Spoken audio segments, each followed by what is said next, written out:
बैसाख के महीने में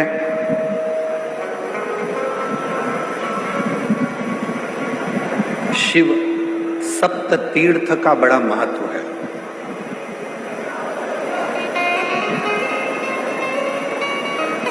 जिस नारी को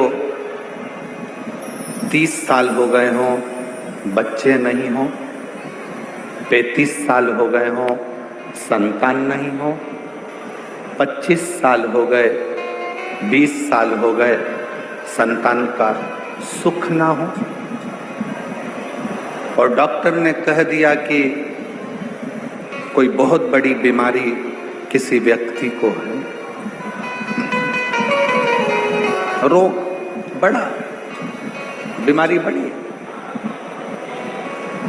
और उस बीमारी का कोई हल, उस रोग का कोई हल नहीं दिख रहा, कोई हल नजर ना हो।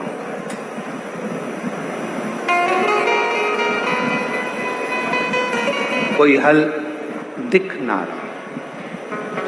तो बैसाख महीने में शिव सप्त तीर्थ का एक अनुष्ठान अपने जीवन में जरूर करें। मट्टी के पात्र में जल भरना और मट्टी के पात्र में जल भरकर प्रतिदिन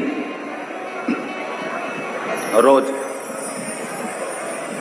7 दिन का ये नियम होता है सप्त तीर्थ का। सप्त तीर्थ बस विराम जो है उसका प्रदोष के दिन होना चाहिए। और बैसाख के महीने में जब आप सप्त तीर्थ का अनुष्ठान करें, 1 घड़ा जल का रोज भरें प्रतिदिन, और 1 बेलपत्र, 1 शमी पत्र उस घड़े के नजदीक में कोई पात्र में अवश्य रखें। पात्र को, जो जल का घड़ा है, जल का पात्र है, उसको मट्टी के ही दीप से या कोई श्वेत वस्त्र जिसको मला गया हो, धोया गया हो, साफ हो, उस वस्त्र से ढक दें।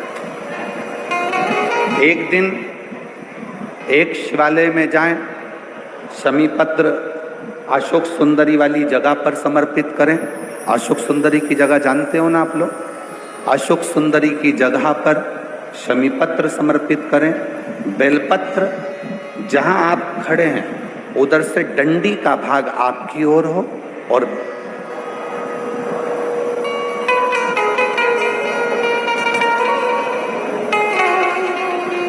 जहां आप खड़े हैं वहां डंडी का भाग आपकी ओर हो और बेलपत्र शिव जी को समर्पित करा जाए।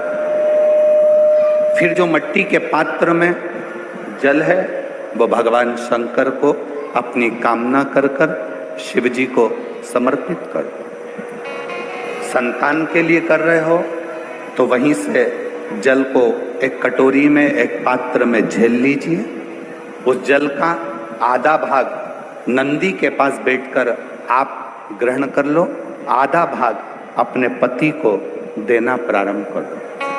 कोई रोग के लिए कर रहे हो, किसी बीमारी के लिए कर रहे हो, तो वो जल आप अपने घर की देहली में प्रवेश करने के पहले अपने मुख में उसको ग्रहण कर लो। एक दिन में एक शिवालय, दूसरे दिन दूसरा शिवालय, तीसरे दिन तीसरा शिवालय। अगर अपने नगर में, अपने गांव में, अपने क्षेत्र में 7 शंकर के मंदिर नहीं हो, यदि अपने गांव में, अपने नगर में, अपने क्षेत्र में 7 शंकर के शिवालय नहीं हो, तो मिट्टी का शिवलिंग बनाकर उस पे चढ़ा, पर रोज एक शिवालय अलग होना चाहिए। प्रतिदिन प्रदोष के दिन जब आप इस सप्त तीर्थ का विराम करेंगे, उस समय पर जल, जब प्रदोष काल आए, प्रदोष काल का जब समय हो, जल चढ़ाओ सुबेरे, पर प्रदोष काल का जब समय हो उस जल का पान उस प्रदोष काल में कर लेना।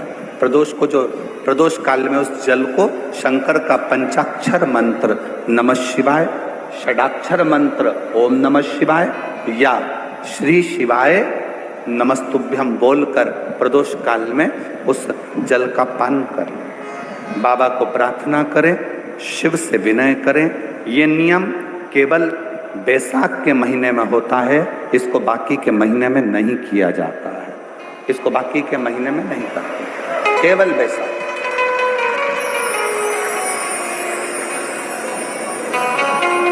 शिव सप्त तीर्थ का जो नियम है वो अपने जीवन में धारण करें। और हम तो कहेंगे शिव महापुराण की कथा श्रवण करने वाले प्रत्येक बेटा बेटी से, शिव महापुराण की कथा सुनने वाले प्रत्येक शिव भक्त से हम तो कहेंगे कि शरीर में कोई रोग नहीं भी है, संतान की प्राप्ति नहीं भी चाहिए, उच्च शिक्षा के लिए आप कर रहे हैं, अपने जीवन की खुशहाली के लिए कर रहे हैं, तो शिव का सप्त तीर्थ अनुष्ठान अवश्य करें।